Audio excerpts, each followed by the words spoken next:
let's move on. Do we need a price cap on baby formula?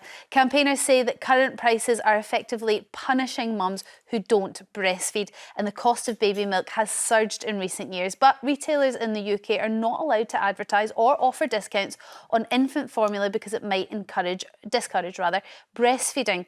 Now, one campaigner estimated a spend of about £30 a week on milk for her baby, and said that she even resorted to online marketplaces to try and keep those costs down.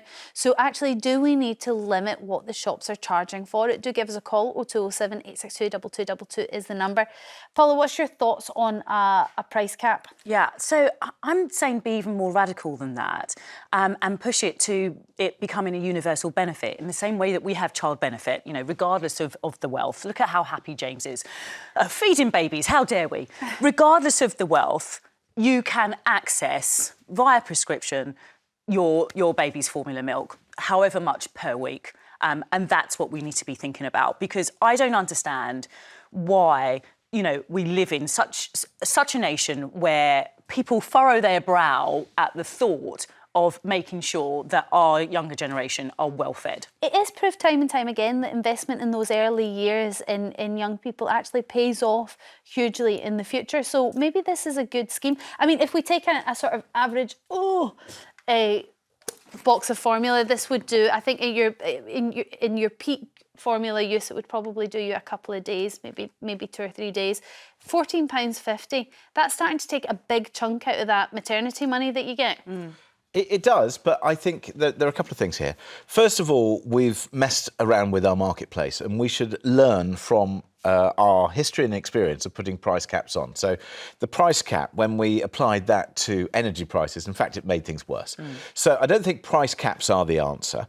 I also don't think that having a lack of advertising or competition is the answer, because I think that allows marketplaces basically to be rigged. Yeah. And then also I think we need to get happier with supermarket formulas, which in fact have to comply with the very same stringent, prices or otherwise and standards of the branded ones.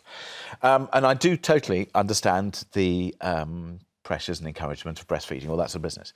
But I think also we have to take responsibility for ourselves. And if you say, right, OK, well, then let's make sure that, you know, baby formula, that's available. But are you going to tell me suddenly that, once they're off that formula and start to eat food, well, actually, you know, we need to provide all food? Because then you end up with a socialist society that just says everything is going to be provided for and you, the individual, are no longer responsible for your children and looking after them. Do I want to see those who genuinely need help suffer? No, there must be a way to make sure that those who genuinely need help get it, but let's also make sure that people take responsibility for themselves. Well, there are schemes at the moment, and it is a defence of James's point here that if you are, I think it is, if you're under 18 and you're having a baby, then you get money for formula milk and that sort of thing, and just healthy foods in general for yourself. And also, if your baby has certain types of allergies, you will get formula milk on prescription. There's lots of different criteria. So in that case, maybe we are already covering the most vulnerable, but we're in a cost of living crisis, and you hear time and time again how supermarkets are having to put baby formula into security cases, which seems bizarre, and also the stories of people diluting their formula milk, which can be incredibly detrimental to a baby's health. But joining us now is Dr. Katie Pereira-Kotza from First Steps Nutrition. Katie, thank you very much for joining us. What is your view when it comes to a price cap on formula milk? Yeah, so thank you for having me, and it's good that this issue is getting attention, because it's something that's been going on for far too long, and it's come from the publication of the Competition and Markets Authority report last week, which investigated the formula market and presented a range of possible measures to address emerging concerns around high formula prices and the issues with its use. So one of the suggestions is a price cap, but there are a number of other suggestions as well related to the market and marketing restrictions and the infant formula supply. And it's quite a comprehensive report, and there's a number of factors that influence this. And we also need to consider this in the context of the infant feeding environment in the UK and the need for more support for breastfeeding and for optimal feeding for all families. So we do support a cap on infant formula, price cap, because this report has shown that companies, their gross profit margins for infant formula has continued to increase throughout the cost of living crisis, and they've passed on these costs to the consumer. And there's also a lot of research and evidence to show that commercial milk formula companies market their product in a way that is inappropriate and that undermines all feeding, whether it's formula feeding or breastfeeding. So we're motivating for price caps because there's a number of measures that have been attempted before and haven't worked properly, and that a price cap would be a much more equitable solution that would affect all families, as opposed to discounts, which tend to be temporary and rely on families being able to shop around and access different types of shops. So we need to think about, yes, we want to reach the most vulnerable, but with the cost of living crisis, there have been a significant number of families who have struggled with these increased prices in the midst of cost of living pressures. One of the major criticisms of this is that it may discourage people from breastfeeding. Now, is formula as good as breast milk? So, I mean, it's not really helpful to compare the two because both are needed. A simple answer is that breast milk is a living biological compound, and there are certain components of breast milk that can't be artificially manufactured. But infant formulas, and with all of the innovations and the research that's been done on the product, they are held to a very high standard. So all infant formula products are produced according to international codex standards, and all of the companies have to comply with this. There are significant safety concerns, and all infant formula has a strong baseline of the appropriate nutrients that an infant needs. So a lot of the differences that parents perceive in different products are actually marketing tactics that companies claim that they've added certain ingredients that are better, so therefore the price is higher. And we know that people use price as a kind of a proxy for determining quality. But the infant formula that is available on the market, as James said earlier, whether it's own label or whether it's a premium brand, is good enough for an infant that is being formula fed. Your question around whether this discourages breastfeeding. So we promote breastfeeding and we need better support for breastfeeding, but we know that the reality is that in the UK, although many women want to breastfeed, we have high rates of formula feeding. And so we need to address the current problem, which is many families are formula feeding and many families are struggling to afford that formula.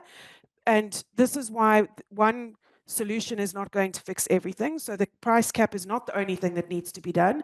At the same time, we need to ensure that families that are using formula are preparing it safely, that they're able to access it in a sustainable manner for the time that they need it, but also that families that want to breastfeed or that are breastfeeding are supported to do so. Katie Pereira-Kotza, thank you very much for all of that information. You managed to cover a real breadth and bring a lot of the issues into the conversation. Thank you very much for your time from First Steps Nutrition.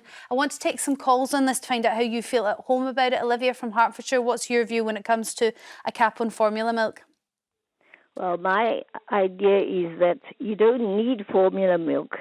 My baby sister was fed on milk and water from the cow's milk, and it was the formula was 1 cow's milk, 3 water, and that was all that she had. And she was the only one. The rest of the family were all fed breast milk, and my mother passed that on to us. Okay, Feed Olivia, your I child think by breast.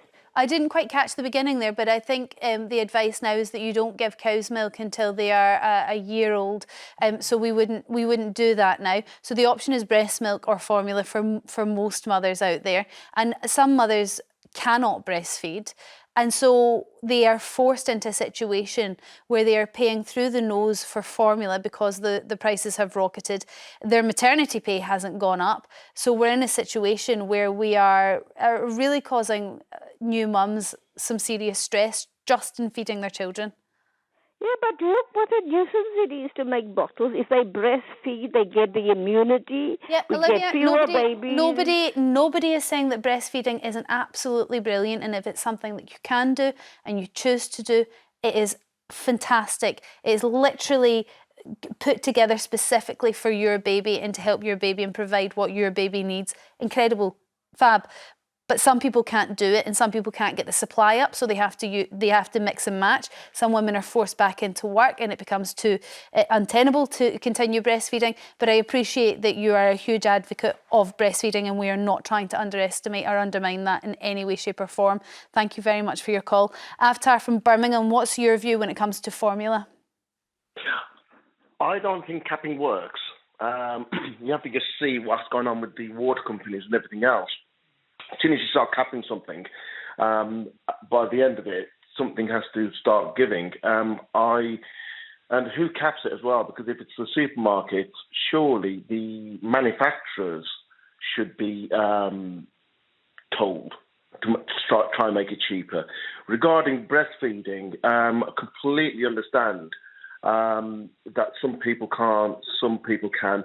Some people, I don't buy this thing that it's a lifestyle choice. I think most people would prefer to breastfeed if they could.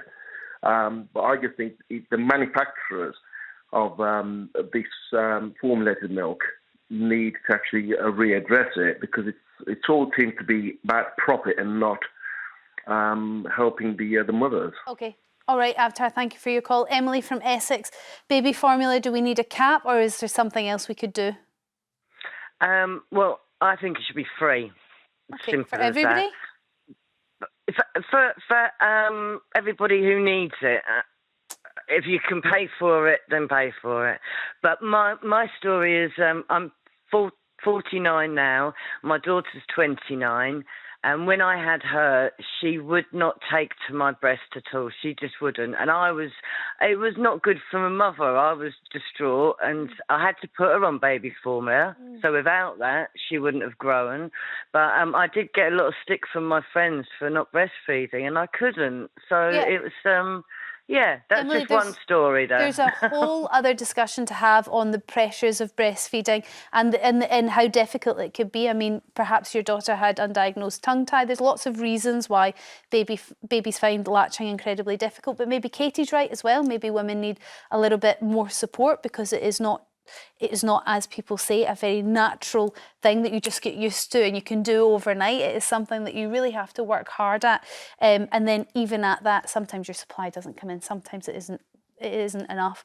So there's lots of different reasons. I hope I haven't made anybody feel bad in any way of any choice that they have made in feeding their babies. A happy mum is a good mum.